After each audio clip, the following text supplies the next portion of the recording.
like that idea a lot. I like that idea. Me likey idea. What a novel idea. Do a show. Ooh, Yes. wedged right into that one. Nice. Yes. I also got a freaky hole-in-one yesterday. I could not. Oh, believe. really? I've yet to get a hole-in-one. I've gotten I've gotten great shots with the wedge, but never. Yeah, it's never a little hole-in-one. inaccurate, that wedge. It's like, here's a circle. It may go anywhere within the space of the circle. Yep. But I've gotten 2 holes-in-ones, and one was both were flukes. Neither were like skill shots. So I will not claim that I made good shots on those holes-in-one. They were totally flukes. Yeah. All right, here we go. I'm gonna hit record, and it's time in 3, 2, 1. Welcome, young man. This shop is for reading fortunes. Your pinched face tells me you have a lot on your mind, son. You pencil-pushing hump.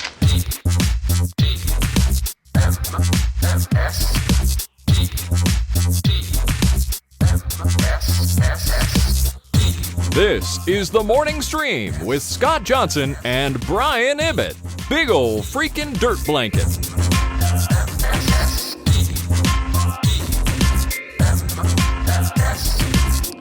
Good morning, everyone. Welcome to TMS. It's Monday, August 7th, 2023. I'm Scott Johnson. That's Brian Ibbett. Hi, Brian. Hello and welcome to the second week of August. The Oh my second gosh. week of How is it the already? heat wave. How is it already? What? Yeah. Didn't we just like 5 seconds ago just like say, ooh, it's August 1st? Ooh. Yeah. I don't get it, dude. I don't get it. Here's what I do get.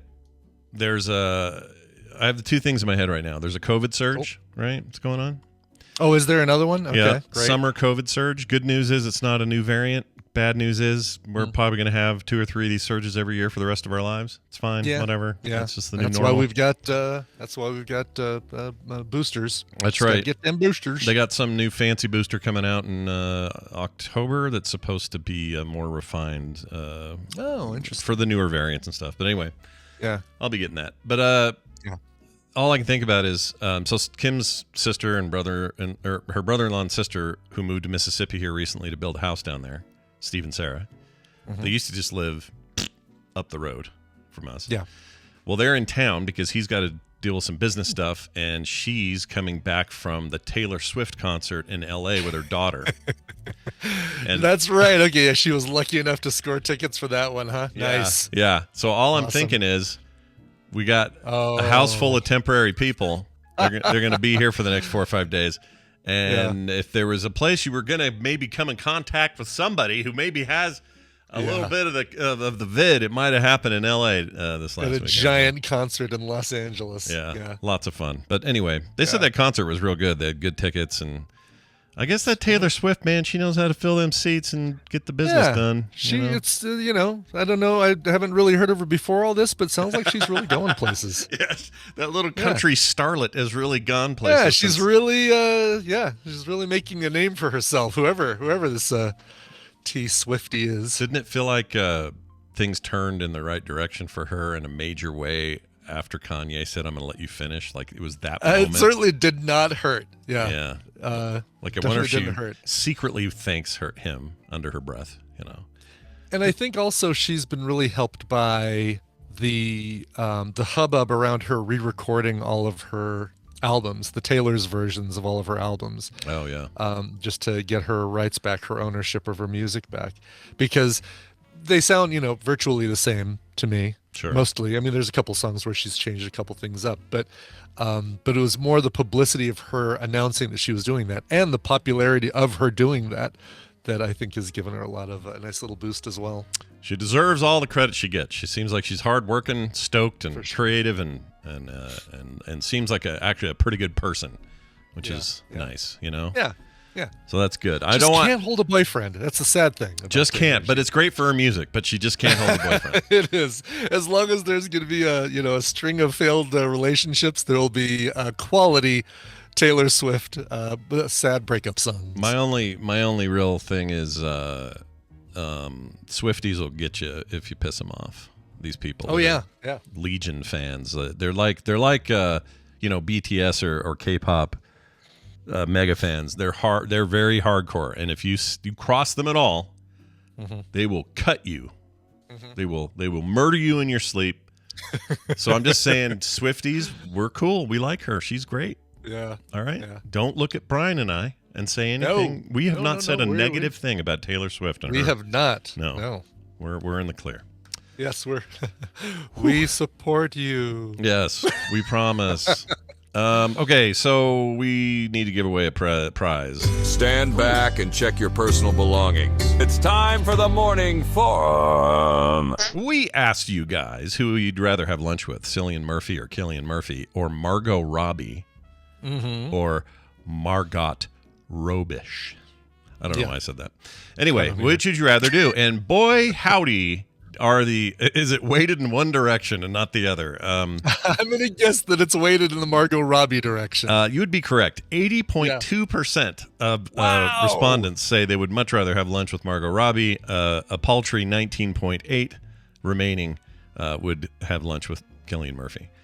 I think they both seem like very nice people, but I think Margot Robbie, looks aside, Australian accent aside, it seems like she'd just be a little bit more down to earth, and I feel like Cillian Murphy might be looking off into space for a lot of your lunch. Like he wouldn't really want to be there, Yeah, exactly. I get that feeling too, and I really like him. But you really like the Peaky Blinders? Yeah, that's good. Yeah. Oh, you like Sunshine, did you? Okay. Yeah, did you? Okay, that's good. Yeah, I do like Sunshine. Yeah. But yeah, I think you're probably right. But anyway, you guys did well. Thank you for voting in that little poll there, and it made all of you eligible for a Frog Pants Fun Pack. It's hard to say. And we have a winner, Friendly Sleet 66. Friendly Sleet 66. You're our big winner. Congratulations. All you got to do is send me an email or a DM on Discord, or I'll contact you first. Whatever happens first, we'll hook you up, get your stuff in the mail. Doesn't matter where you live. You could live somewhere in the Netherlands. I'll send you this pack. Okay. Wow, that's generous. I know. Not me. I'm a cheapskate. You win something. You're not in the U.S. You get digital shit. Well, and the nice thing is, I guess as long as it's a flat, if I can fit it in a 5x7 envelope and it's not bulky. There you go. Yeah, that's true. Your stuff ships a lot flatter than the. Yeah, if Brian's going to toys send you and crap toy, that I have to send. That stuff's expensive. Yeah, I won't do that either. Or 3D prints. Don't send those overseas. Oh my gosh. No. What are we crazy? No. Crazy. Anyway, congratulations. You're good. We don't have a new one of these yet, but don't worry. One's formulating. We'll have one for you soon enough. I got a thing that I think Brian might like. Oh, cool. So I'd like to share it. This is something I heard that just made me laugh. Now, you like Psycho Killer and you like David Byrne. The David Byrne and the Talking Heads. Love those guys. Yeah, they're great, right? Talking Heads. Yeah. No, wait, is it? It's just plain Talking Heads. The name of this band is Talking Heads. That's correct. It was never the Talking Heads. Wow. I don't think it's ever been the Talking Heads. Now I'm trying to remember. It's like Smashing Pumpkins or Pretenders. Although Pretenders went back and forth. Sometimes they were the. Oh. Yeah, Talking Heads are just Talking Heads. Just Talking Heads. Okay. And they got the zoot suit and the big oversized, shoulder pads. You may find yourself living in a shotgun shack. You may find yourself in another part of the world. And he looks like, you'd see him now walking around. If you didn't know it was David Byrne, you just think that's somebody's. Yeah. Somebody's friendly looking grandpa. Yeah. Just a nice grandpa guy up the road.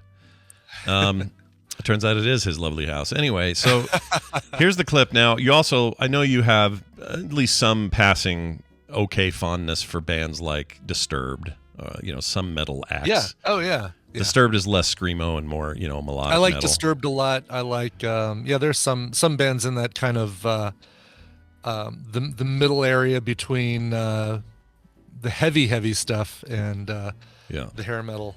Like there's that kind of range, but that stuff in the middle, like Disturbed. I know Disturbed is not on the don't get me wrong, folks. I'm not saying Disturbed is on the hair metal range, but when you look at all the different variations of heavy metal, including hair metal, baby metal, Swedish death metal, speed metal, Megadeth, your Anthrax, stuff like that. Yeah. I do like Disturbed. Let's just leave it at that. I like Disturbed. I like the melodic approach of metal. I wish they would do that. Yes. I wish more bands would be like that. I don't need you just screaming. I wouldn't mind if you had a song in there somewhere, Yes. And so that's them for me. That's them for Brian. They're a good band. Now, have you ever thought of taking those two bands and smushing them together in any form or another? I have not, but I'm guessing that that you found something.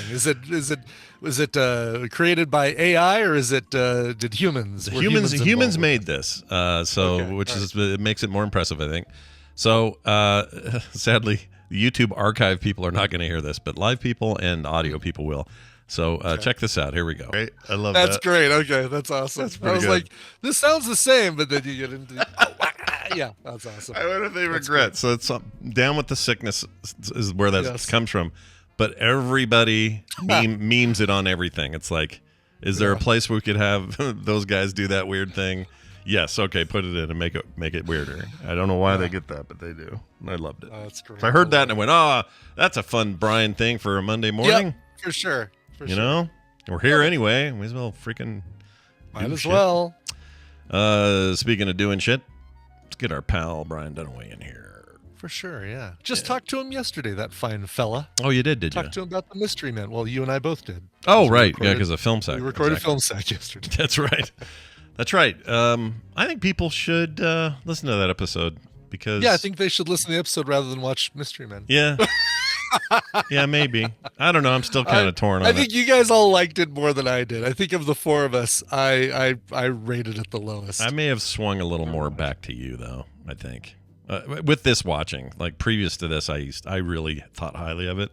I did too, and then I rewatched them. Like, I mean, I guess I didn't think highly of it. I thought it was okay in the '90s, but this time it's like once we got to the, well, I knew that you knew that I was going to do that. Well, did you know that I knew that you knew? It's like, stop this. Some right of that now. stuff was really cheap and low end, but yeah. We'll see what Dunaway thinks after I play this.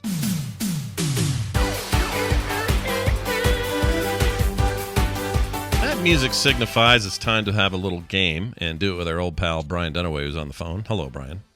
Oh, sure. Just crap on the movie while I can't say anything. No, sure. Go ahead. Yeah, that's fine. Why don't you just express your opinion and then silence Why don't the you just tell opposition? me the movie you want to crap on? No kidding. So, okay, let me ask you that. What's your perspective now after all that discussion about it and everything? Do you feel, how do you feel about Mystery Men? Oh, I feel fine about it, and I feel fine about everything I said. It's just what you like. What you like it, that's fine. You don't have to like it, that's fine too. You can hate it. I don't care. Yeah. Now, if you like There's- Minority Report, we have a problem. But with Mystery Men, I don't give a crap. Yeah. It's funny because I look at the chat room and like some people are like, it's a movie that's worse than the sum of its parts. Oh, you guys are both wrong. It's just fine. It's a great takedown of superhero troops. It totally holds up. Oh, it's stupid. Like It's polarized. It's one polarized. of the most Just like our episode. polarizing movies I can remember in a long time. Yeah, just like our episode. Honestly, I didn't expect that going in. I didn't know, but I didn't think that going into Minority Report either. I went into that like naked and thinking this is going to be fine. That's polarizing just with one member of our family. You went in naked, laying in one of those deprivation chambers. Yeah, that was on you. That's right. You knew what was going to happen. Yeah, that's how murder, death, kill. That's how I predict murders going on in the city. That's right. Anyway, it's good to have you here. We're going to play a game. Oh, I we didn't should log have in a yet. ball roll down a thing. What? Whatever. For a long path where it gets written on after 2 minutes of rolling this direction. No one could possibly emulate this. That's why it's secure. Oh, shut up. Yeah. Look, some of that I'm with you, right? Right. I just think overall, once you accept those tropes, it's a pretty good noir film. That's all I'm saying.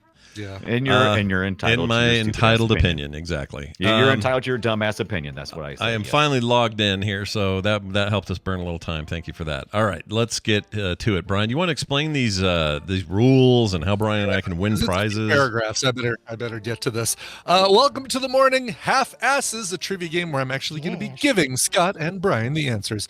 I'm going to give them a category and 6 possible answers. 3 of those are correct, and 3 of them, like my Tinder profile, are complete and total lies. Depending on how confident you feel with the category, you can provide 1, 2, or 3 guesses, but if you get any of those guesses wrong, you get 0 points for that round. If you get 1 right, you get a point. Get 2 right, it gets you 3 points. Get 3 right, gets you 5 points, and the most points after 3 rounds wins the prize for their contestant. And who are our contestants, you may ask? Well, I will tell you.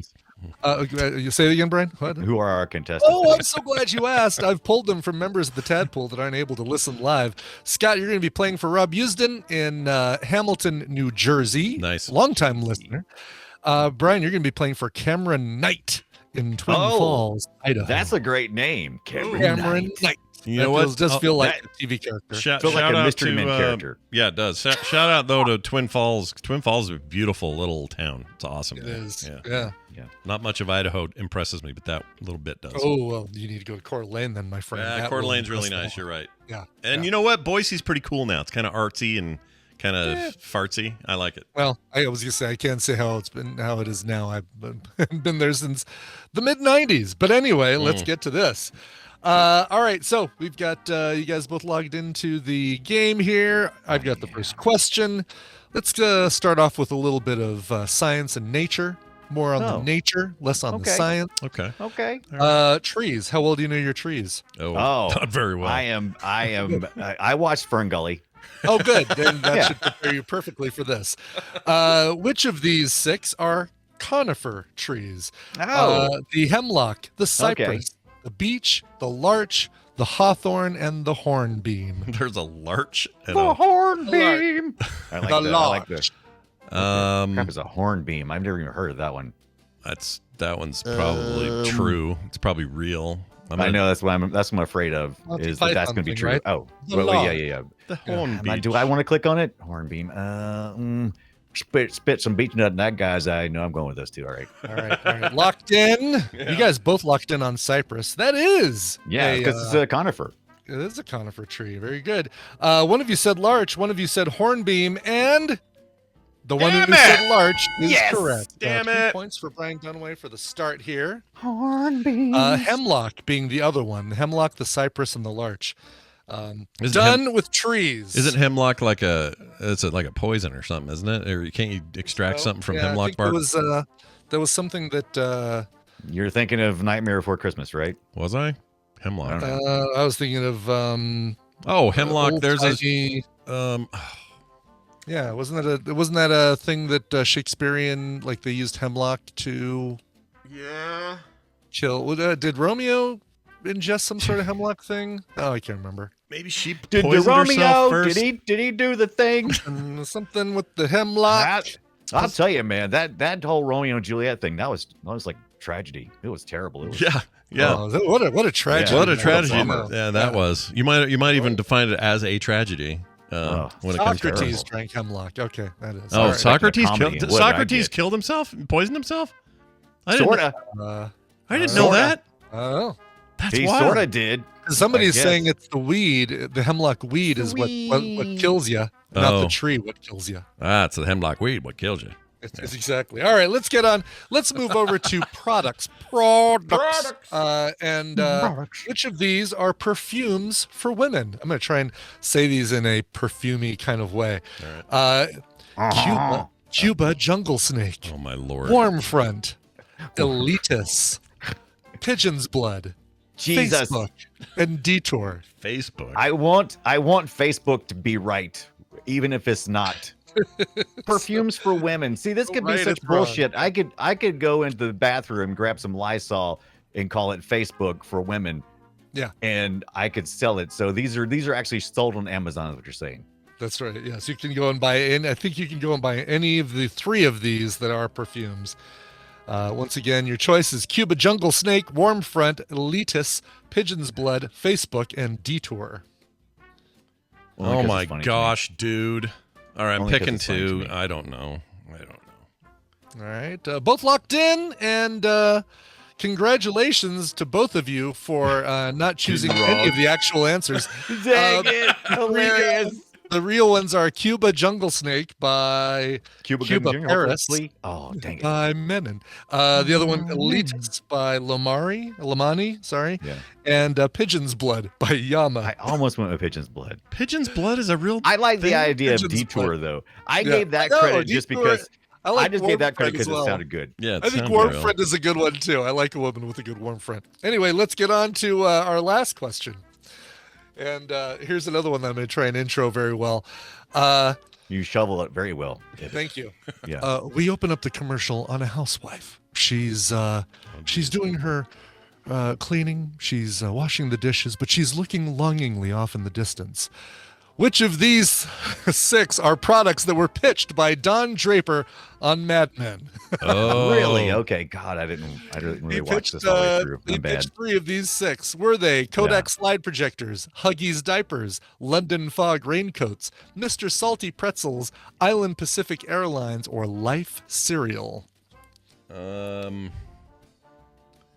All of which opened with a housewife.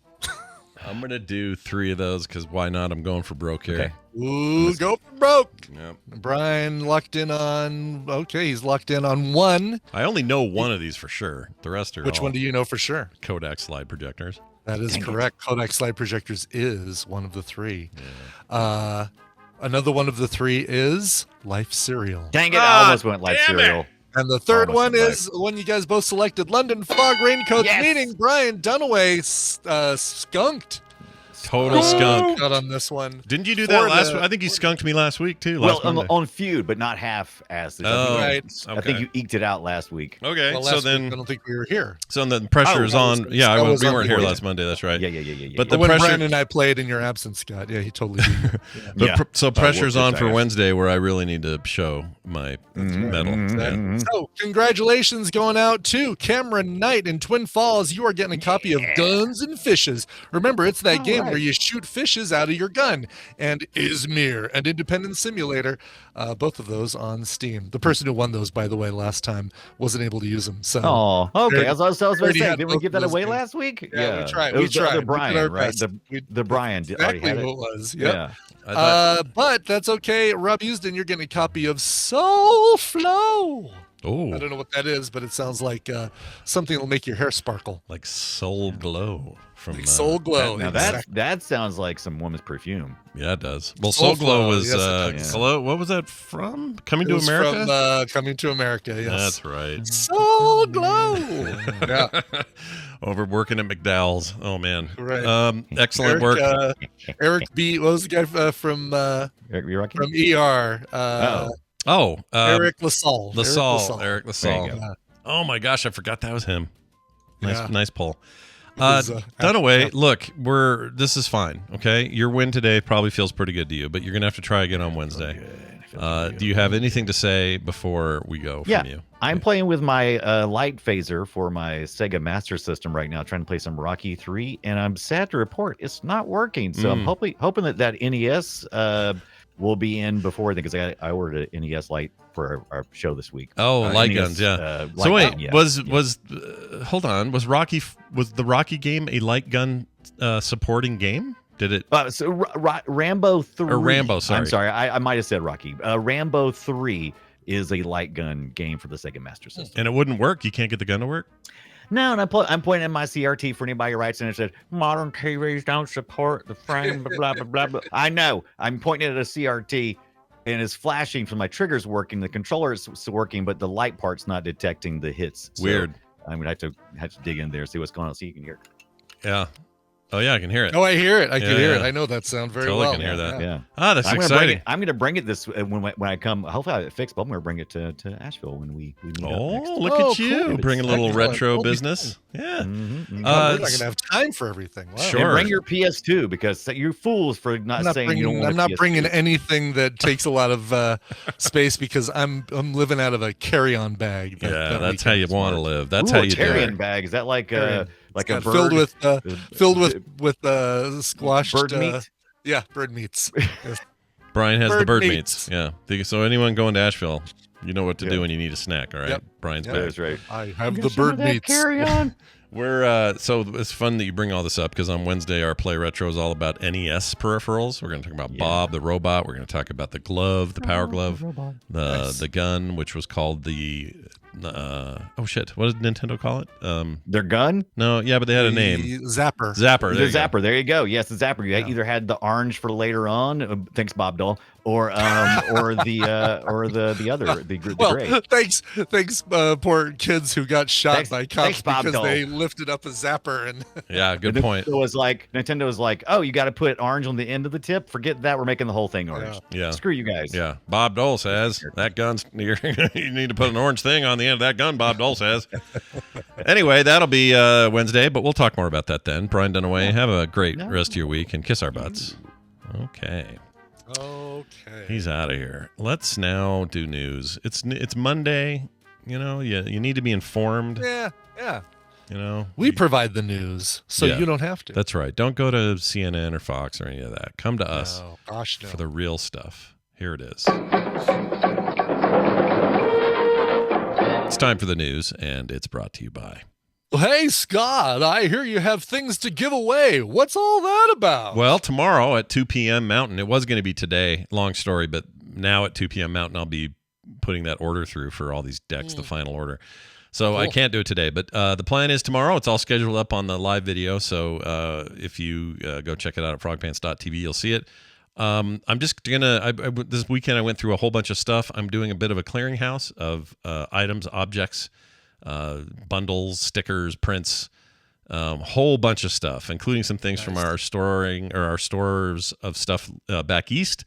I'm going to have a list of those today, and we're just going to have a big, giant 1 hour long pay everybody in the chat. Give away a palooza. Yeah, we're giving away everything. Do any answer questions or do anything? Do they just have to be the They just got to be like I think I'm going to use the text line, and then it'll be like text the word, I don't know, sticker to this number, and then I'll take like the third text and then give them the thing, and then that sort of thing is how we'll do it. But we'll do it all live here on the air, frogpants.tv. That's 2 p.m. Tuesday afternoon, and be here. Cool. All right. Cool. That'll be fun. Claire, do you do the math on the time? I don't know when that is for your time. Yeah, you can figure it out. We don't have to. That's why you do it. We don't have to. Yeah, you live in weirdo land. We can't be we can't be responsible for this sort of stuff. That's right. All right, let's get to the news. Here's a story. Scientists. Oh, this is cool because Bobby's here later. Let's do a science story. Oh, good. Yeah, he can refute any of this when he comes in.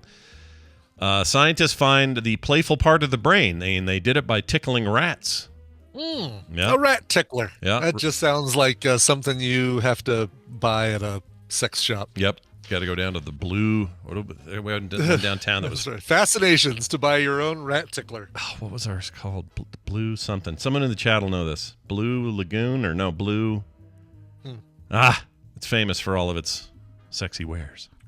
I mean, you used to work at a place, or you briefly went into a place that sold giant rubber penises or something. Oh, what was that? No, that was me describing wasn't that just me describing Cyberpunk, there was some the game? company you, I think, did either freelance for. Yes, you're right. I did stuff from a novelty place where I thought it was all going to be joy buzzers and fake vomit. That's what I thought it was. Yeah. They had big old wieners back there. Other kinds of novelties. Yeah. Blue Boutique. That is correct. Win Magus. That is the Blue name. Boutique. How do you know it's so well, Win Magus? Yeah. What are you doing on the weekends, buddy? Anyway, like a rat tickler, please. Who says daily scientific work in a lab is a grind? For some, it can be fun and a barrel of laughs. To study play behaviors in animals and other mammals, researchers at the Humboldt University in Germany, that's in Berlin, spend their time tickling rats on their bellies and backs. Oh, you like this when I tickle your belly, stupid rat? I want to see their one of their back legs like a dog. No kidding, dude. My dog does this thing where if I get her right in the right place behind her ear, her back leg is like a freaking jackrabbit. Just she can be on my chest or something, and I'll start tickling that ear, and she starts thumping my gut. The cats both, if you scratch just on the inside of their ear, they'll both get their one of their paws will be they'll have one of their back legs going right there, and they'll put their claws out, and it'll just be this little slow right there. Oh, that's really good. Yep. Yeah, you're not wrong. Someone who said this in the chat? Oh, Claire. They have sex shops in Salt Lake? Of course. They have them in every city. Name a city where they don't have stuff like that. You can't. That's right. You can't name one. They all do. I don't care. No, but it does feel like if they're going to have one there, the worst magazine you can get at a Salt Lake City sex shop is Maxim. Yeah, they got stuff. Everyone's always surprised by that, but that's fine. People drink here. No. Oh yeah. Yeah, they drink and they're what else? They that's all I can think of. Gamble. They don't do pot. Yeah, you're right. There's no gambling. Oh, they do pot. They just aren't doing it legally, but they're doing it. Oh, okay. And the police are bad about enforcing. That's why I think legalized recreational's coming, because the cops don't do anything about pot here. Nothing. Yeah. Like people are walking around smoking it out in the open at concerts and everything, and nobody's enforcing anything. It's just probably something to that because for a while before it became legal here, cops just kind of threw up their hands and said, no, we're not going to be able to do anything. Yeah, and part of it, I mean, we do have the medical weed here, so they probably, it's probably a mess because a lot of people can very easily get a card. It's not hard to get. Yeah, no. So if you were going to walk through a concert, yeah, exactly. my arm. Oh, here. I think something hurts. Where? I'm not sure. Well, here's your card. All it takes. Yeah. Yeah. So when you're walking around a concert and you're a cop, you probably don't want to have to deal with, this guy's got a card, he doesn't have a card. Like, right. Oh yeah. No. Exactly. Much easier to just say, let's focus on the worst things, the worst issues. Yeah. For sure. Yeah. Anyway.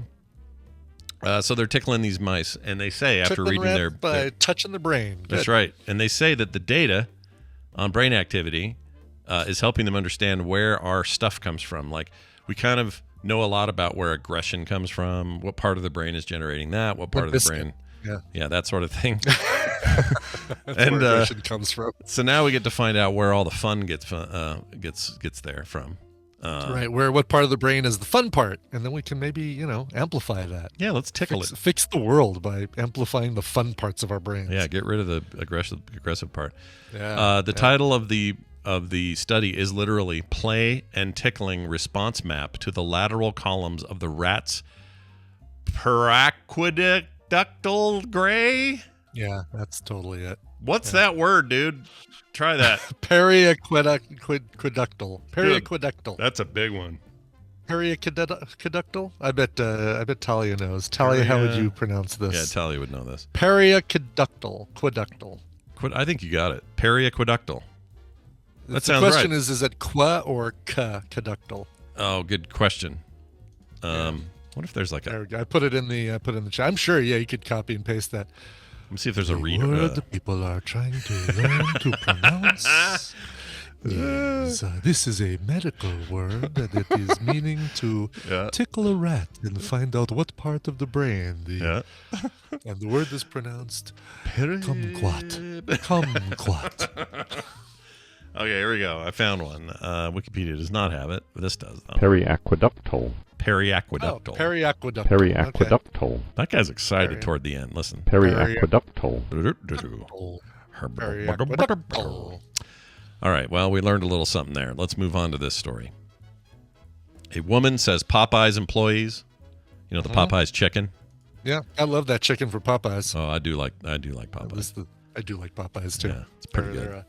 They're good fries and good, for your cheap fried seafood options, damn good. Yeah, not bad. Yeah. Since we lost Skippers. Yep. Oh my gosh. Remembers Skippers. Skippers. We had Skippers. I used to love Skippers. Yeah. Do you remember their slogan?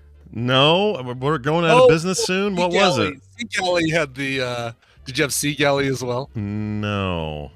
Their thing was, we've got crab legs. It was like, we've got crab legs. Sea Galley, we've got crab legs. And then all the people working there would be coming around the corner from something. You'd see that they actually have crab legs, like giant crab legs. Okay, well now you've piqued my interest. That sounds great. I'll eat there. Yeah. Are they around still? The Sea Galley or gosh, no. Both of those places are long gone. Yeah. So that's why basically you've got your Popeyes as your fish sandwich. That's where you go for your fish sandwich. Yeah, I would recommend that over like McDonald's and stuff.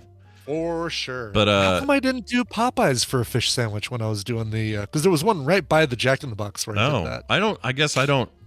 I forget that Popeyes does a fish sandwich. I just forget. Yeah. I just think chicken, Yeah. But they've just gotten better over the years, and I like them. I'd go there now if I was feeling self-destructive, but I'm not gonna. I'm gonna eat something good today.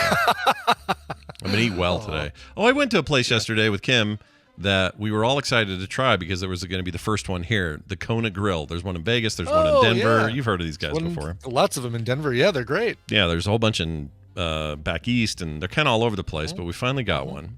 And they're like, you're going to spend $20 to $30 a plate. Yeah, they're pricier than. It's a little pricey. Sure. But I got to say, I got this burger because I just got the burger, right? Kim got a big salad.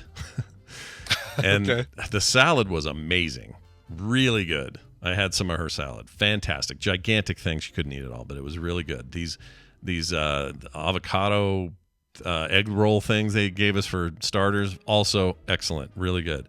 My burger, terrible. Oh, really? Terrible. It was the most like frozen meat looking thing, all crooked. It looked like a McDonald's. You know how McDonald's, the ad versus what you get? Yeah, there's always going to be discrepancy. Yeah. It was bad, and it was really it was bad. $19 burger. I'm like, I mean, why are you getting a burger at a place called Kona Grill? It's got to be, good seafood, good yeah. tuna poke. I'm sure. I'm trying to remember what I've had. By the way, Popeyes currently the only seafood option is popcorn shrimp meal. But I swear during Lent they've got the fish sandwich. I think they do rotate something in. Yeah, I think that's their deal. But they make that popcorn shrimp's really good too. it is good. Yeah. And they've had clams in the past that were really good. Yeah. Popeye did all right I'm for himself. surprised it's all. I mean, I love their chicken. Don't get me wrong. You go there and I probably will get the chicken, but yeah. Well, once he defeated Bluto for the final time, he was able to really focus on his culinary menu. That's right. Olives.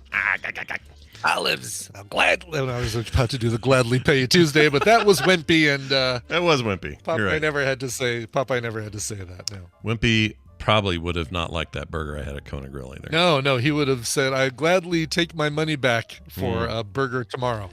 The lady that claimed, we make a great burger. You'll love it, she says. Yeah, I mean, it is the first thing on their website is a picture of a burger, but then you go to like their menu page and it's like fish tacos and pot stickers and sushi rolls and stuff like that. Yeah, I thought about trying the sushi, but the stuff they had that looked the best, way overpriced. Like, yeah, like how about a $38 miso sake Chilean sea bass? that's too much. It's too much, man. That is a little too much. But I like the vibe there. They had a really cool. I also love when I get ID'd. It's great because Utah laws are pretty hardcore on IDs. nice. That's gotta feel good. That always feels good. So I get ID'd. We go in there, and they're building an upper deck to it as well. So they're going to have like an outdoor, Nice. a bar deck, and they were going to have a what do you call them? A DJ come in every other day or something. And do stuff. So it just seemed like a cool vibe. It felt like a Vegas restaurant actually sitting in there. But that burger was just like a mole on the ass of humanity. It was not good. Yeah, that's disappointing. I had forgotten about freaking Arthur Treacher's. Jeff H. and Jenny Saras mentioned Arthur Treacher's fish and chips. That place was the place to get fish and chips. Heck with Long John Silver's. Heck with anything else. You wanted your cheap fish and chips. Oh man. And So Long good. John's is gone now, right? Too also. I think you can still find those. They're coupled with I think Shit. the One by Us is paired up with Dunkin' Donuts of all things. What? I think so. Let me hold on a second. They probably are bought by the same conglomerate. They're all running like KFC and A&W and all that. Yeah. I think so. Like it's a weird combo. How about fish and donuts? Are you hungry for some fish and They're donuts? like some coffee with those fried fish. Oh, stop it, Claire. Why are you trying to get fish and chips cheap? Because we can't all eat like Rockefeller 4 meals a day, 3 meals a day. Come on Yeah, now. no kidding. Plus, you don't eat Jeez. fish anyway, Claire. What's she talking about? Yeah. What are you talking about, Claire? Yeah, she only licks the cheese between the toes of her vegan friends. That's all she does. Oh, good Lord. Okay. Yeah. Well, that's Well, something. I'm just saying, sometimes the truth Westminster. What is this? I'm trying to just see what it's. There's one in Greeley, but the one in Westminster, I can't tell if it's a combo. Yeah, it's a KFC. Long John Silver's KFC. hurts. Oh, so Then there's a Long John Silver's Taco Bell in Alamosa, a Long John Silver's A&W in Montrose. Yeah, they're all owned by that Yum Brands, right? Yeah. Yeah. Well, I think yeah, that's right. Yeah, Yum Brands is KFC. Because it used to be Taco Pepsi Bell owned Taco Bell for a long time, and then they sold the Right. Yum Brands, PepsiCo. Yeah. which is when Taco Bell started doing Coke products. That's how I remember the change. Yes. And then lately, I don't know what's going on at Taco Bell. They're getting worse, and I don't mean like they're still the same 6 ingredients all mushed up into something, right? Yeah. But they're getting sued for a reason. Like their stuff is their quality. I don't think they do I don't think they do quality checks and stuff. Like from a corporate down to franchise. I don't think they're checking because these local we have some of the worst Taco Bells. It's horrible. It's so bad. And it bums me out. It's such a bummer because it feels like it should be that's a place that feels like it could print money because the ingredients are inexpensive and you're really just, you're paying for having them organized and presented in a good way. Yeah. I can't tell you the last time I got it was like a Crunchwrap Supreme and the thing was falling apart. Oh, this is when I went there. You and I were both talking about going to Taco Bell. Mm-hmm. And I went, it was like a couple weeks ago. I went there and they gave me somebody else's order and that person ordered the worst things. And I didn't find out till I got home. But it was like a Crunchwrap Supreme filled with nacho cheese. So all the regular stuff in a Crunchwrap Supreme, but then they ladled on nacho cheese inside. That turns it into a big sloppy mess. Nobody wants to eat that. No, it's a problem. And I don't know. I hope they turn it around. And the employees are cranky.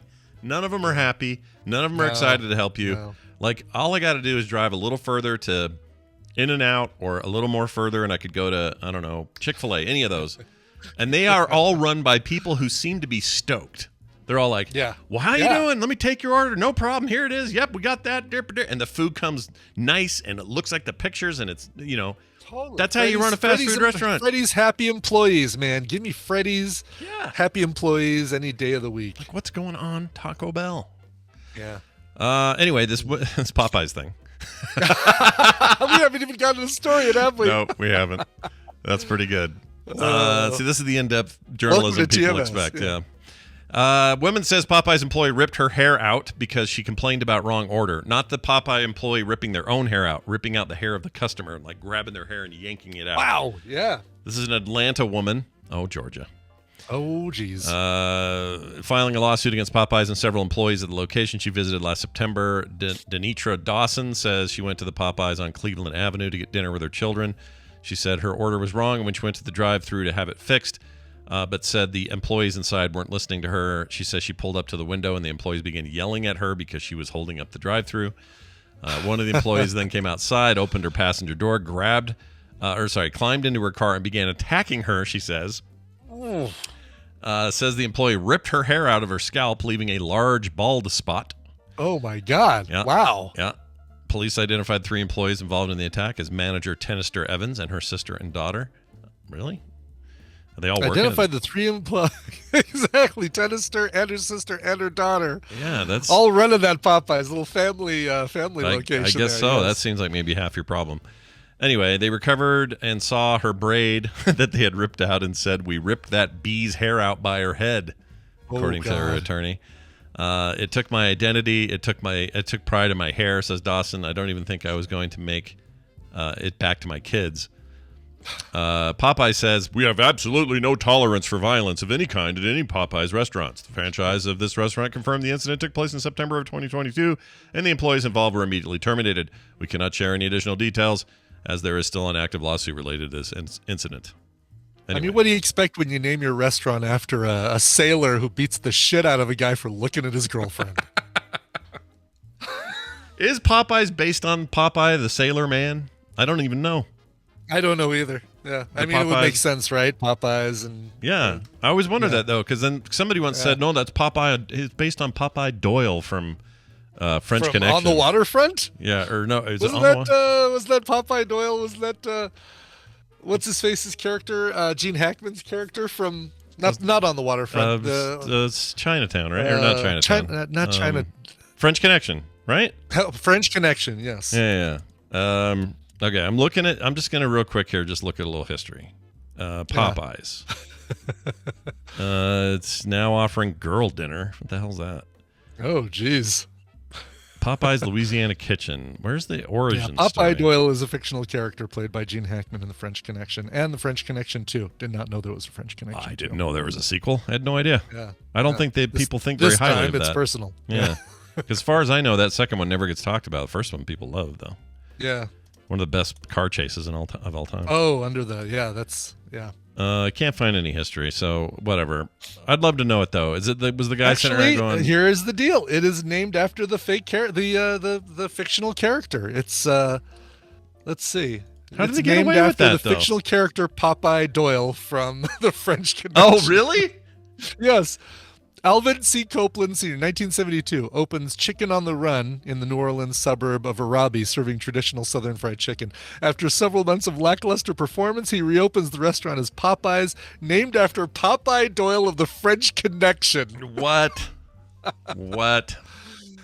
I can't wait to open my burger place called Tyler's, named after Tyler Durden from Fight Club. I was sure that was not going to be the Popeye. I was sure of it. But you had it in the recesses of your mind because that, that was the first thing that came out of your head. That's true, but I only know two Popeyes, the cartoon and then that guy. Apparently that was the right one, is the Gene Hackman character from the French Connection. I kind of want some who chicken now. busted smuggling operations. Yeah, wow. I barely All right, remember that's that a movie. thing that we both learned. You know what I learned yesterday? I drove a craps dealer in the lift. Took him to a really good rap place downtown. Not RAP, not music, but food rap place. Oh, food rap. And along the way, we were talking about craps, and he was saying, when after COVID, we don't do the thing as frequently as we're supposed to, changing out the dice, like where we replace all the dice, check them, and all that sort of thing. Right. So after a while, they can get kind of a little worn down. I'm like, well, wait, how long are you waiting between changing them? He says, well, we still do it twice a day. I'm like, and those things, those plastic dice get wear down. Yeah, in a day. In half a day. And he's like, well, believe it or not, they're not made out of plastic. They're made out of pressed cottonseed oil. What? Yeah. Craps dice are made out of pressed cottonseed oil, according to this. I've never heard of that. Yeah. I've heard of made of bone, and I've heard of not polyester. Well, rolling the bones, right? Right. But I've also heard of what am I thinking of? What's the you have a ceramic? I guess like a high density ceramic or something. But seed oil, weird. Yeah. Let's see here. I'm How trying dice to are find made? it. Oh, are you kidding me? Like a 20-sided dice, even. A cellulose acetate is what this one says. Precision casino dice are made from a cellulose acetate, cellulose nitrate. Crazy. I am not seeing anything about. You don't think he was fooling you, do you? He was I think he was confused himself. Oh, maybe. But that makes me think I could eat one of those dice. If they were, Or that you could pretty dang easily melt it. Like if you just had something really hot or something in your on your palm to keep yourself from getting burned, but had like a little hot one of those hot things. You could melt one side of the dice and make it like a little bit weighted on one side or something. This is wild. There's a whole there's a lot of info on Weston dice says, manufacturing. cellulose should be plant matter. So look at that. So cellulose is from plants. Weird. I guess plastic is a derivative of plant material, right? Isn't plastic holy shit, I don't know how they make plastic. I just realized. That seems like something I should know. That seems like everybody should know how plastic works, but I don't know. Yeah, maybe Bobby can explain it with his science. That's right. He's coming right after this break when we come back. And when we do, we'll talk to him. We'll have a little time with Bobby. Before that, though, a song and probably an indie in the middle, if I had to guess. Brian, what do you got there? It is indeed an indie in the middle. And unplanned, this comes from the Taco Bell Feed the Beat program, which is a thing that gave a lot of attention to some great indie bands, including this one right here, a band named Scowl. This was part of the unofficial Taco Bell Feed the Beat halftime show series this weekend. This last weekend, there was a Taco Bell did this thing, the unofficial halftime show series as Taco Bell celebrates the summer's biggest matches. I had no idea about this, but there you go. Yum Foods music. Who knew? This is a band called Scowl, and their brand new song Opening Night. You can find this on their most recent EP, Psychic Dance Routine. Here is Scowl. If you see a faded sign at the side of the road, it says 15 miles to the Love Shack! Love Shack, yeah, yeah. I'm done with this crap.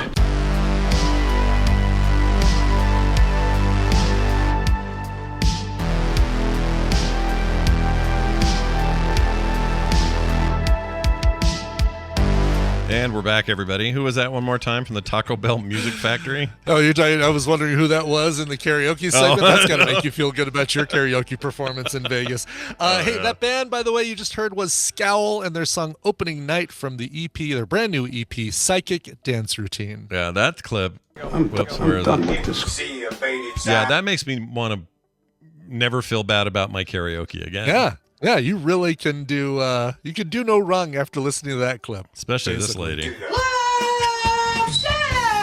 Oh my gosh, dude. Oof. Yeah. You know what? Good for her. She's getting out there. She's singing. I, as someone who routinely, weekly, puts horribly sung music online for all to enjoy, I can say good for her for putting it out there. Yeah, it's takes a certain amount of personal. Yeah, it's some like self-confidence to be able to do that. There you go. Yeah, you have to admire it. And at some point, I will find a song that is in that little narrow window of register that I'm able to to hit. I can't wait. Can't wait to hear it. All right, we're gonna call our good pal Bobby. No Bill. We moved him to a new day. I know. And that didn't even help. You know why? Because I looked at the intro music and my eye went right to Bill, and next to it is Bobby. Oh, sure. So sure. Oops. But anyway, here's this. Science! Bob is hungry, and the soup looks good. Hey, Bob is hungry, and that soup does look good. Bobby's here. How is the soup? How is the soup, Bobby? What's going on in Soupland, South Carolina? Oh, it's delicious soup. I'm not a big fan of soup. Not a fan of soups? Of any soup? I mean, I don't know. understand. I think that's certain soups. What about a chowder? Yeah, what about a chowder?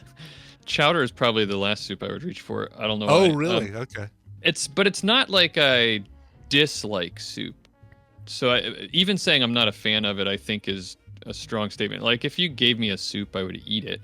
But I just think that when you go to a restaurant, or you have your choice of meals, it's just soup is just one of the last things I would. Well, if you go to a restaurant, if you're giving me soup, it better be a French onion, cup of French onion soup before my actual meal, because that's. Yeah, that I agree with that's that. What I want. I'm not going to a restaurant and just ordering soup. Yeah, a French onion soup that's pretty good, especially when you get it with the real good stuff with like the cheese layer melted on top, and epidermis of Swiss cheese and some croutons. Yeah, it's almost like it's like a skin on your pudding. Geez. Are you going to gross me out with French onion soup? No, but you know how your pudding can get a skin on it, but in the case of French onion, you want that. That's layer. what you want. It's like a soft creme brulee topping. Yeah, by the way, Bobby, it's nice of you to take a break from smashing all my buildings in Monopoly Go to talk about I'm glad you brought that up. Because I've got to defend myself a little bit. No, and I think it is a good strategy, actually. Yeah, I'll defend it too. Yeah. It's not. I'm not trying to be mean. No. But would you know that you can, take 4 shots, knock out somebody's shields, and then start getting some good points after that? Yeah, it's way better than just picking their random person and getting 12 shields in a row. Well, let me ask a naive question, because I've been playing it here and there. And I'll once in a while I'll go off on the train and I'll say, oh, hey, that's Leslie, or that's somebody I know. That's 9 of 12. I can break her buildings.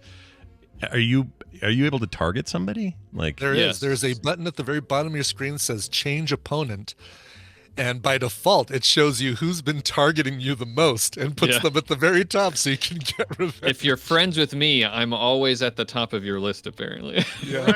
I didn't know this. I'm going to change my way and start targeting. It's a good strategy because like we're saying, if you 4 times, if you see that they're not playing, like as soon as I see Squishy is playing, I move off of him, although Squishy, man, he attacked me mercilessly over the weekend, and like I got on a tear where I was doing nothing but landing on railroads and just wiped it out. What I do is I use a single die I just use a single die to wear down someone's shields, and then I bump up my dice multiplier and then start destroying their buildings. You get more It's all about, you only get a certain number of free dice a day. You got to maximize the money you're going to get. You're not wrong. Exactly. Yeah, it's absolutely You know who else? true. Eric Skyhawk Hokkaido is.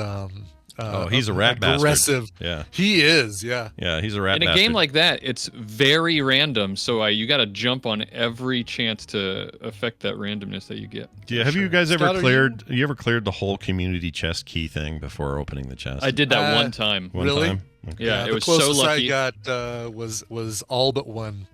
Yeah, it's I was very, very lucky. I did it one time, and it's you just have to get lucky and get a bunch of those gifts in a row when they're all active friend bonuses and all that kind of stuff, and then a lot of luck on top of that. And this game is so stupid, Brian. I don't know why. Who the hell introduced us to this stupid ass game? You know what I like? It's stupid, but it's got such a great visual presentation. Like the way the thing hops around the board, how money explodes. Like it has like all the science of a a casino. Yeah, all the dopamine, there, dopamine looks like popping little up. toys, and it's fun playing with those little toys. Yeah. By the way, I just put a photo in our chat here in Discord, and this is the closest I got. I had to take a picture of it before I hit that start button just to see if I could get that last face. Oh, look at this. And get the full 50x times of my community chest. And who do you think was the holdout? It was You'll friend never Bobby get me. There's Bobby right there. Yeah, I've gotten this close before and then ended up not getting the final 9th dude, which bummed me out. Yeah. It's a fun game. Yeah, it's fun but stupid. It's really stupid. It is. It's so stupid. And I hate logging in and having it tell me 50 different ways what I need to buy from them. Yeah, I do. If I didn't have fun getting everyone yelling at me for targeting them all the time, I probably would have given up on this a long time ago. Yeah. But it's fun to me for that to happen. Yeah, it's but, fun because I do get really annoyed at it constantly. Oh, if I accidentally close the app, it's like shit. Now I've got to look at 4 more advertisements before I can. Or it's not even ads, right? It's just them saying like, "You sure you don't want to buy dice? You want to buy dice? You want to buy dice?" He says, sure? "Oh, by the way, dice? It's like the X to close the window where we ask you for dice is up here right now. But guess what? The very next pop-up that will say, "Do you want to buy more dice?" is going to be down here. So you need to like play iGames with our stupid game. I hate that stuff, but yet there I am playing it. So, and part of the insidiousness is letting you automatically run around the board and not have to push the button every time. Yes, it's just like just let it play. Nice. You know. Yep. Just auto play your little heart out. So that was all for you, Stephanie. Poor Stephanie, by the way, thought she was going to listen to a science segment and ended up with an. I know. I slap. betrayed her. She's one of my podcast fans, and I've betrayed Stephanie as well now. Cross those streams, man. What are you gonna do? Well, Bobby, it's good to have you here. We've missed out on a little science, the feeling of science around the show, and so I would like to be firmly planted in the science world today. Can you do that for us? I think I can. I've got an interesting thing to talk about. We just talked about on the show. Before I do that, I wanted to. Socrates, you were wondering. Oh, you had no idea he killed himself. I didn't know that. He did. It's like a yes and no thing. He was you might know he was imprisoned for quote corrupting the youth because of his radical ideas. No. And he was sentenced to death. But in Athens, that was the law. I don't know if every prisoner was executed this way, but at least it was how he was sentenced to death was to drink a cup of hemlock. Oh my gosh, that's gnarly. So it's like he didn't commit suicide really, but was but he? I mean, I know we've referred to him all the time. Historically, he's an interesting figure, but I didn't realize he was controversial in his time. Like he was very controversial in his time. He was collecting groups of people to spread these ideas, and he was having everybody question things constantly. And I think that was what was the powers that be didn't like that, because his whole approach, the Socratic approach, was to constantly be questioning everything and trying to dig down to the truth of, does this actually get us anywhere, or does this actually improve society by hypothetically digging into things constantly? Well, we can't have that. We can't have people asking questions. No. I mean, no. No. That's big I trouble. just accept things the way they are and live my life. That's I'm right. Questioning. Oh, my Yeah, gosh. if they tell me Zeus is looking at me right now with a... Exactly. Fine. World's flat? Cool. All right, I'll let's stay do away it. from the edge then. Thanks. Yeah, Thanks no for the doubt heads it. up. Thanks for the warning. Oh, What I don't understand is one of the books that was written that Plato wrote, because Socrates famously didn't write anything down, but Plato, his student, did. One of the accounts of Socrates that he wrote down was so Socrates is in prison, right? But Socrates is having these like Socratic discussions and lessons and teachings to many of his followers that all visited him while he was in prison. What kind of terrible government, like they're trying to stop him from doing this, but they're letting all these people go to class? I don't understand. Very weird. But yeah, so all right, so then we got a little history. Now we can do some science. All right, now we can do science. Yeah. Unless Now we're you going to got, talk about English. Yeah. So I want to ask you a question. Did you know that you could be allergic to meat? I assume I can be allergic to anything, right? Because some people are allergic to water. Right. Some people are allergic to air, I think. Nobody's allergic to water and air. You can just get that out of your brain right now. Is that true? Nobody is? There's no allergies to water. I swear I saw a whole like thing on a dude who like in water Would comes you in. die if you didn't? Yeah, so Maybe they not. had to Like, they had to intravenous the guy and had special version of the intravenous. It wasn't just saline, it was something else, because if he drank water, his throat would inflame and he couldn't breathe. If he touched water, he'd get gigantic lesions on him or something like that. I think there's probably that doesn't make any sense. Let me explain to you why that doesn't make any sense. Yeah. First of all, so I'm not shooting the messenger, I promise. You've been misinformed. All right. An allergy, what an allergy is a body's inappropriate reaction to, I think typically, maybe always, proteins, first of all. So proteins enter your body, and an allergic reaction is an immune response. So if you have an allergy to something, what it is your body has seen something that it doesn't recognize and then created antibodies to that thing. It's exactly the way that the immune system responds to the things it's supposed to respond to, which are like bacteria and viruses, right? Mm-hmm. Whenever it sees a bacteria or virus, it creates antibodies, spreads them around the body. The antibodies, the whole point is to inform your whole immune system. If you ever see this thing that looks like this, attack it, right? Mm-hmm. But that can happen when it's not supposed to things that aren't dangerous, like pollen, which is a protein. If pollen gets into your body and then your immune system sees it and says, this isn't supposed to be here, and then creates a bunch of antibodies that recognize pollen, right? That's why you can actually have allergies to different types of pollen, but not all types of pollen, right? Because some of them look different. If you have food allergies, it's the same way. Water does not do that. It can't do that. There's no way for it to do that. Your body is made of water. So it could never do that. There might be some other thing going on, I guess, maybe, but it's certainly not an allergy, because there's no way your immune system is going to respond to the water. Your immune cells, all the cells in your body, are made of mostly water, so there's no way that could happen. So the term used for this condition is aquagenic urticaria, hives after skin contact with water. 100 people ever are diagnosed with it. So super rare, right? Like hardly any. That basically is on the math side of things, it's like nobody. But this, according to all the stuff I'm looking at, this is a real deal. This is a thing. You get all hivey, you get in the water. I believe that. Yeah. I believe that this might be a condition that causes hives when you are in contact with water. I'd have to look into it, like a rash. You can get rashes. Yeah, but isn't that an allergic? Weird things. That's an allergic reaction, though, right? It's not.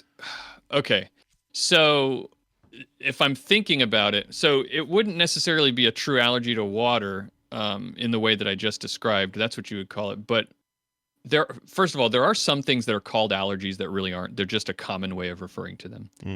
Second, this might be that somewhere in your skin, somewhere externally to your body. So keep in mind that that your digestive system is technically considered external to your body, right? It's just because you're kind of like an elongated donut. Yeah, it's the inside. It's inside out, basically. Yeah.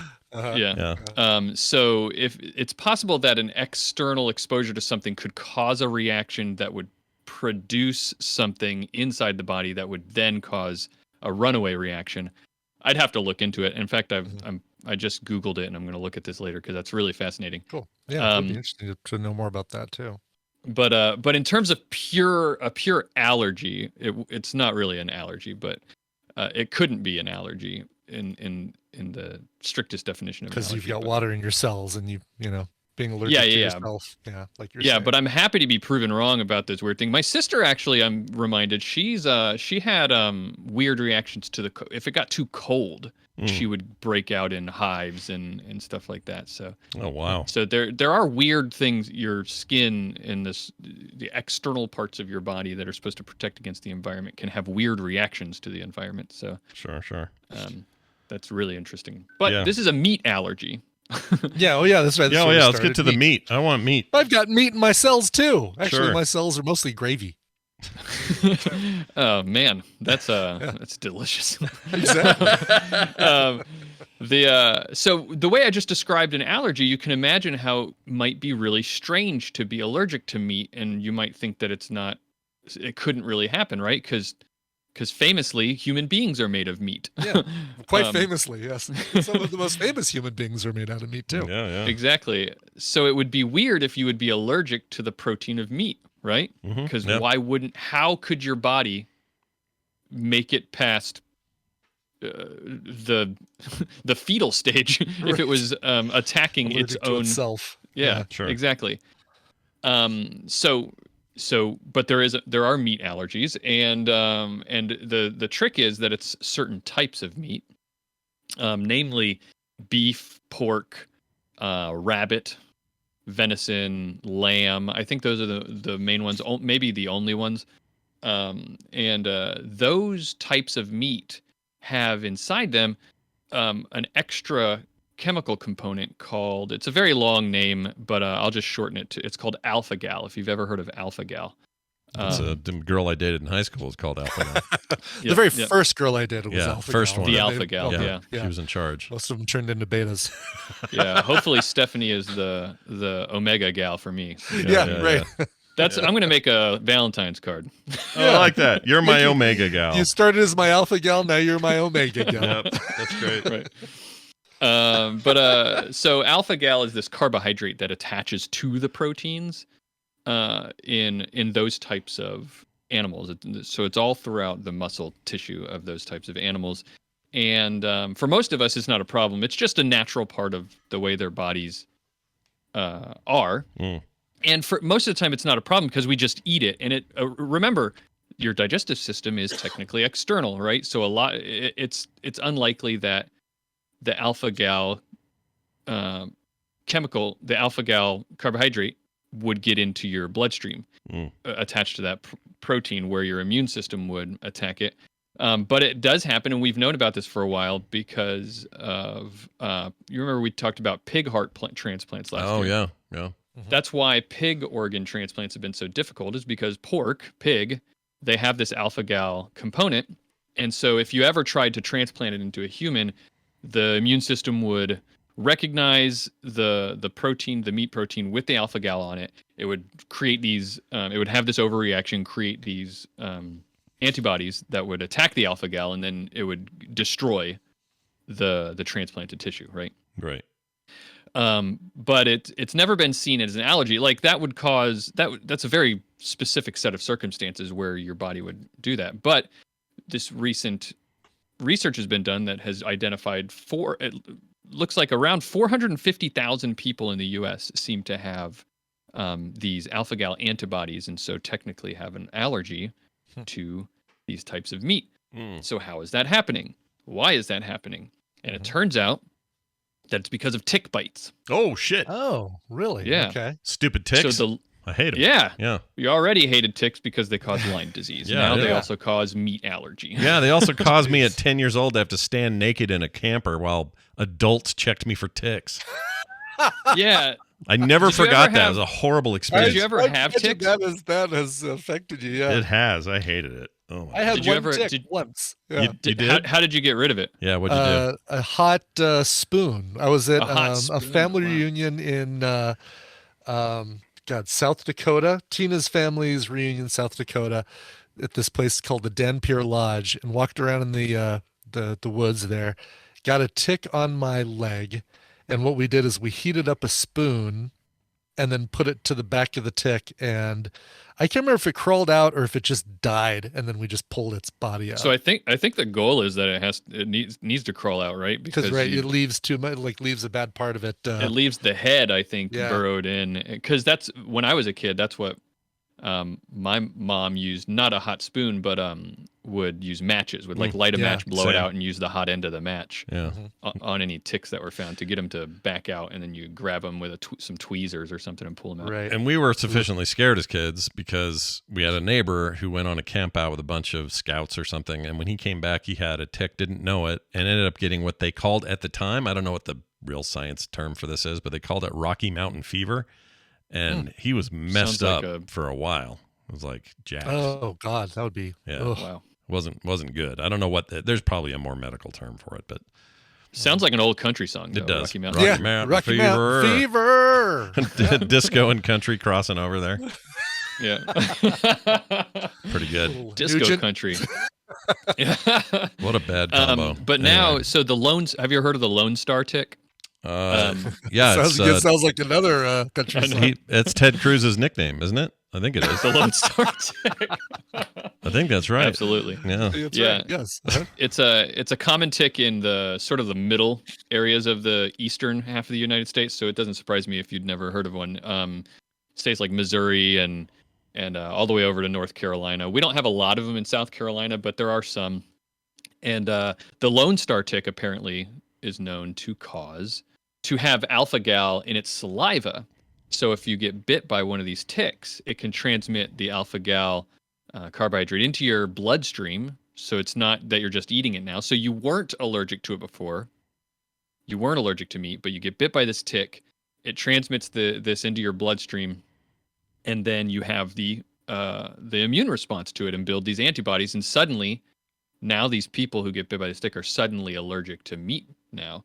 And it's interesting because it's an allergy that is known to only develop later in life. Like you're not born with this allergy. It develops later in life as a response to a tick bite. And so a lot of people go their whole lives and then they're like in their 30s or 40s, and suddenly they'll eat, a burger and have to go to the hospital because of it. And a lot of people have it and they don't realize that they have this allergy and they have no idea because another part of this. So the study was to determine to test a bunch of blood samples to figure out how many people in the U.S. have this antibody in their bloodstream. So they're trying to identify how many people actually have this allergy, right? Right. 450,000 people, almost 500,000 people in the U.S. So it's a lot. But then the other half of the study was to test the knowledge of doctors to see how much they know about it. It's called alpha-gal syndrome, AGS. This is the surprising thing. 1,500 primary care doctors all over the U.S. were asked about it, and 42% of them, 635 of them, had never even heard of alpha-gal syndrome at all. And only 42 of the doctors, just not 42%, but just 42 of the doctors could only 42 of them could answer 3 basic questions about the cause, diagnosis, and counseling of it. Really? Oh my God. Yeah. But isn't that just that's just kind of the side effect of rarity, right? Like Yes. So that's of course, absolutely, that's the case, and it's a combination of things, right? It's not just that it's really rare. Although this study shows that it's much less rare than was thought. And I think the reason that people thought it was so rare is because you can imagine that this would be very difficult to realize that it was an allergy, right? Mm-hmm. Not only does it develop later in life as a response to things that, like if you have a food allergy, usually you know about that by childhood, right? Yeah. Mm-hmm. Yeah. Like if peanuts or something like that, you know about that, and you live your whole life knowing that you have this allergy. But if it presents much later in life, then you're probably not jumping to an allergy, especially if it's to meat, right? Yeah. And so people don't realize it. Also, it acts very differently to a lot of allergies. Most allergies, if you eat the thing that you're allergic to, you immediately sense a reaction. I know somebody who's very allergic to tree nuts. If they eat something that has a little bit of like almond in it, they know right away. Like, oh boy, this is happening. But this alpha-gal syndrome, symptoms don't start presenting for 2 to 6 hours after they eat it. So you won't know until it's too late, really, literally. Yeah. Exactly. And that's very What is the unusual reaction? What happens? Yeah. Is it just an internal rash? Is it are you barfing all over? Like what's the reaction to this? So they're typical reactions that you might expect to a food allergy, but so you often will get hives or an itchy rash or swelling of the throat or difficulty breathing or something like that. But it's also because it takes so long and it gets into far into your digestive system. You might have eaten a lot of it before you start to show symptoms. So often you have extra intestinal symptoms like diarrhea or indigestion or nausea and vomiting and stuff like that as well. All the fun stuff. So the symptoms can run the gamut of a bunch of different things. So you can imagine this has been historically very difficult to recognize for what it was. Yeah. Because a lot of times that's just like, I don't feel very good. Where'd you eat? Qdoba, I got a burrito steak thing. Oh, you must have just gotten the wrong batch, or you're just having a stressful day, or whatever. You can blame it on a lot of things, but maybe some of those people are full on like, they got the alpha gal.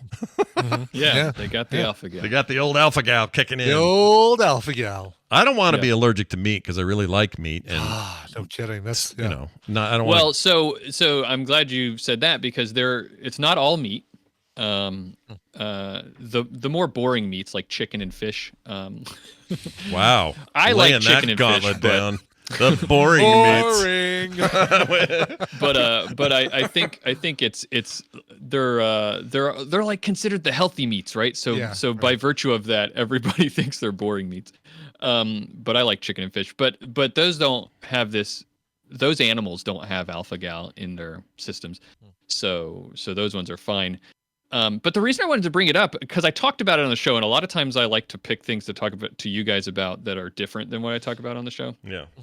The reason I brought it is because I think there's like sort of a public service announcement sort of feeling about this, right? Like because nobody knows about it, and it feels like that 450,000 number is high enough that there could be people listening to this show that might have weird reactions to meat and they don't know why.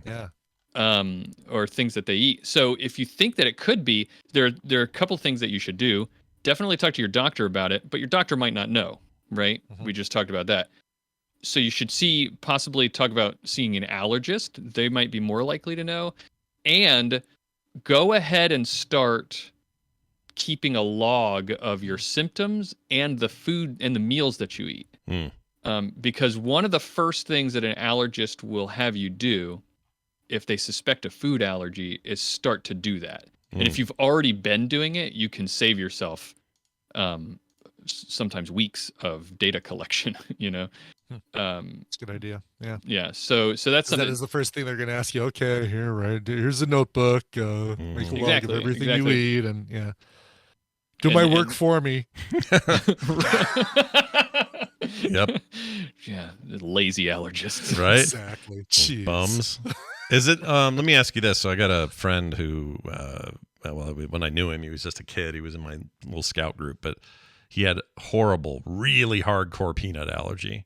The kind where if it was in the air, he would like the go dust into shock. It was awful. Yeah, it was really bad. And so his parents and everybody, we were always coordinating on where are we going and what food's there, and these sorts of things. He couldn't go near a Five Guys, for example, because that place just got peanuts. No, that everywhere. place is all peanut dust and but he turned 18 or so, and right around his 18th or 19th birthday, it went away. He didn't have it anymore at all. Not even a basic reaction. So is that possible here with this meat thing, or is that a whole different I guess bag? It's possible. Yeah. I don't know. I think there's a lot we don't know about it. Like scientists don't know. For example, scientists don't know why it takes 2 to 6 hours for a reaction to happen. That's very unknown because it was only even just recently identified in the past, I think 10 or 15 years. So we don't know a lot about it. But yeah, allergies, I mean, you're right. Allergies do change over time. You can lose allergies you had when you were a kid, or you can gain allergies that you didn't have when you were a kid. My mother-in-law, for example, used to love cats. And we had a cat, me and Stephanie, when we were first living together. And then she started developing a pretty severe reaction to cats. So we had to get rid of our cats or she could never come visit us. Wow. Yeah, it sucks because I love cats. Yeah. I didn't know. Decide who you love more. Yeah, who do you love more? Trust me, that was a hard decision to make. Sure was. That's funny. Yeah, it's a fascinating thing about people, isn't it?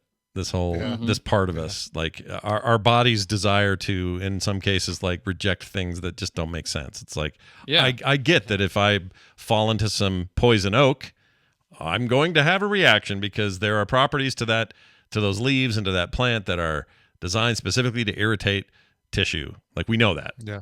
Yeah. But it's like the famous scientist John Mayer said, your body is a wonderland. It really is. Boy, he killed himself too with some hemlock, I heard. That was the thing. then he peed on Jennifer Aniston. What? Wait, yeah, who said that? They just wanted him not to. They didn't want him talking, They didn't want him asking questions. So that was the end of him. Anyway, not true. He's alive and well, and I don't know if he's well, but he's alive. He's alive. Yeah. Bobby, always fascinating stuff. I love bringing a little science to the table. Tell people where this other show is of yours so they can go listen in the meantime. Well, the science podcast we do every week is all around science. Me and Maura are always talking about science stuff, just whatever we find interesting. Sometimes we talk about climate change because sometimes you have to. That was what we just talked about on Monday. It was the Gulf Stream. You've heard of the Gulf Stream? I have, Scientists are pretty sure that the Gulf Stream is going to go away. Oh. Which is a big deal. That is a big deal. Yeah. So that's why we decided to talk about it. Gulf Stream regulates the climate a lot. And then, of course, we talked about this a bit. I went into some more detail about the study and everything. We had a monsoon the other day. Does the Gulf Stream affect that at all?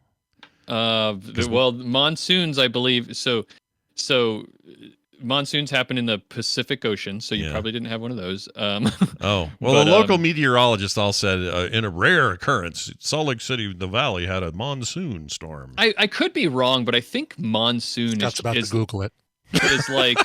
is like hurricane cyclone, right? I think it's just a name for a storm that is given in a particular area. Yes, I'm saying exactly. Yeah, because I will defend Scott. They say that here too. It's monsoon season here in Denver. No, I joke because of course they're going to say that because it's also just a term for a really bad storm. Yeah, exactly. Yeah. But I don't think the Gulf Stream or anything, whatever there might be in the Pacific Ocean, I don't think it goes this far. So technically, you could say yes, right? Because the climate is a global thing, so effects over in the Atlantic Ocean would have effects in inland as well.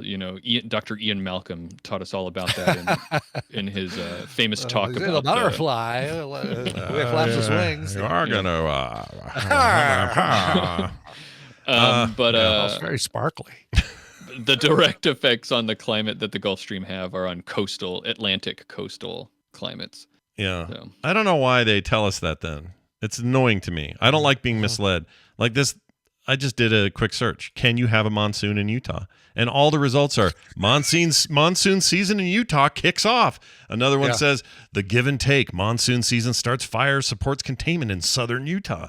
What is happening in monsoon season in Utah? Like they're all acting like it's normal. I hate when people think something's normal. And I just looked it up. It's South and Southeast Asia winds that bring stuff. So I don't know.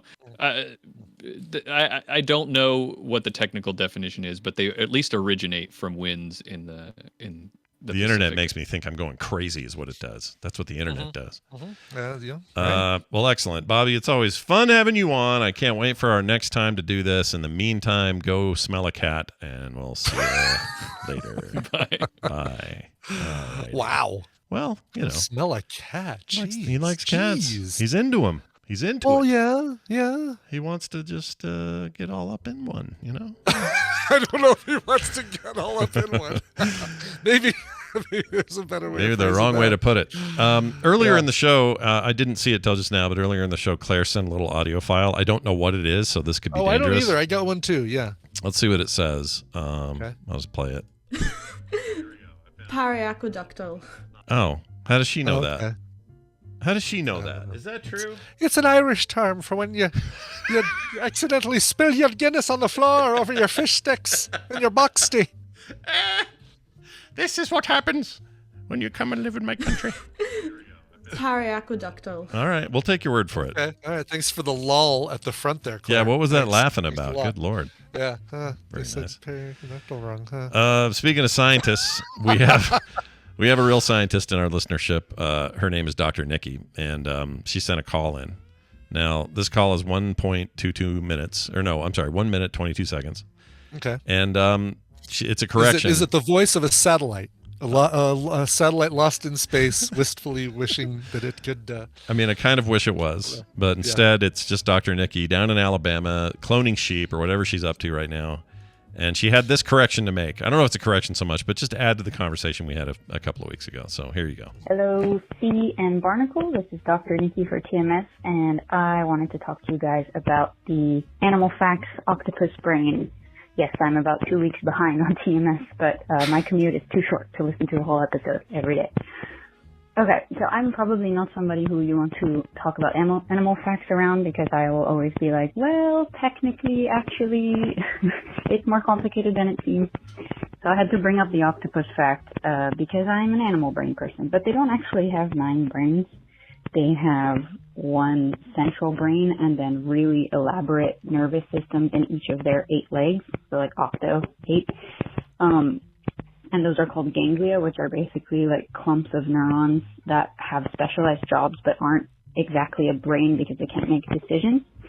So I thought it was important to point that out for some reason. And I actually taught my students this in comparative neuroanatomy at the university last semester, so you get a free audit of the class, no tuition needed. Nice. Keep going with the crazy facts. Oh, and also, I should probably add, because you talked about reindeers in the same segment, I once spent a summer training reindeers how to wear backpacks to carry berries in Sweden, which is totally a normal Swedish thing to do, and they did have golden eyes at the time. Love the show, though. Wow. I love it. Also, her phone is like picking up some kind of government interference or It's something. like there sounds like she's very, very near a radioactive source. Yeah. Is what I'm totally. hearing. Just like playing Fallout. Like, oh no, I can't go Right, over there. exactly. The Geiger counter's picking something up, Captain. Yeah, that was great. And then thanks for the help. I just assumed this whole talk of them having brains in their 8 extremities was real, but it's not. Yeah. It's just complex nerve endings to a central brain. That's fascinating. That's Like cool. I mean, like kind of like us. We all have nerve endings in all of our extremities. It's just that of course. We theirs don't are have a little 4 more brains, one for each of our limbs. But they just have more. I don't know. Men have 2 brains, and one of them usually doesn't think properly. But the other one, that one can get hurt if you hit it real hard. You know. yeah, exactly. Anyway, Softball. thank you, Dr. Nikki. It's always good to hear from you, and good luck on all those sheep you're cloning. All right. We're going to end the show now. I want to send a quick thanks out to all our good pals who support us on Patreon. Without you, there really is no show. So please continue to add your name to the list. Patreon.com/TMS. On Fridays, we're in the middle of doing our watch through of She-Hulk. She-Hulk? Yep. You don't even have to be there live because I put the entire video and audio experience up after the fact. So if you're like, oh, I can't be there live, well, don't worry. You'll still get that content there. Yeah, still get it. You also in get honor of our listener and friend Abby West. That's right. Listening to watching some She-Hulk. Yep, indeed. And you also get ad-free experience on the audio feed there on the site. You get uncut video links from the pre-show and post-show that we do here on YouTube, as well as cool stuff in the mail. So if you want to read about this and find out more, go over to patreon.com/TMS today. If you want to hear a song, well, then you just ask Brian Ibbett because he's got one ready. What do you have? Boy, are you in the right place for that. I'm about a month late on this one, but it was a full July, so sorry. Sorry. Jeff, a.k.a. Liquid Smoke 2517. Wow, there were 2,516 more liquid smokes before you. Crazy. Said, hello, Scott and Brian. My name is Jeff from Indianapolis. I also go by Liquid Smoke 2517 in the Tadpool and around the socials. July 4th was my 40th birthday, and I figured this would be a great time to finally request a song after listening to you guys for 10 years. Let's party! Happy Independence Day birthday there. No kidding. Every year it falls on Independence Day. Crazy. Crazy. It would absolutely make my day if you guys could play a cover of Al Green's Love and Happiness. Al Green is hands down one of my favorites. And as always, Brian, if you can find a cover, I trust you to find a nice soulful song for my birthday. Thank you guys so much for the last 10 years of listening, and cheers to many more. Jeff from Indianapolis. Thanks, Jeff. That's so cool. Yeah. Well, Jeff, I hope you like this one. This is one of my favorite covers of the song, and it's by a band that we know for their cult of personality. Yes, I'm talking about the band Living Colour, who in 1991 released an EP called Biscuits, which featured a few cover songs that they just didn't want to flesh out an entire cover album for, so they just put them on. They just made some biscuits, as you do. Be prepared. I'm going to tell you right now, the song starts out really slow, and then about a minute and a half in kicks into the Al Green cover that you know and love and expect. But there's some great buildup that, I mean, the vocalist, oh God, what was that guy's name? No, what was it? Anyway, our lead vocalist, Living Colour, incredible vocalist, and he was good, really, man. Yeah. I say he was. He's still around, I guess. But still is. Yeah, the guy's still around. I think even still recording music. Corey Glover. Thank you, Christ. There you go. But there's a great opening build up to this song that I want you to make sure you kick back and enjoy and know that it's going somewhere. From their EP Biscuits from 1991, here's Living Colour and Love and Happiness. Get more at frogpants.com. Son of a bitch! Oh, that Good sounds Lord. like me driving. That was Ed Harris, I believe. Was Ed Harris? Oh, and the Abyss, it sounds like from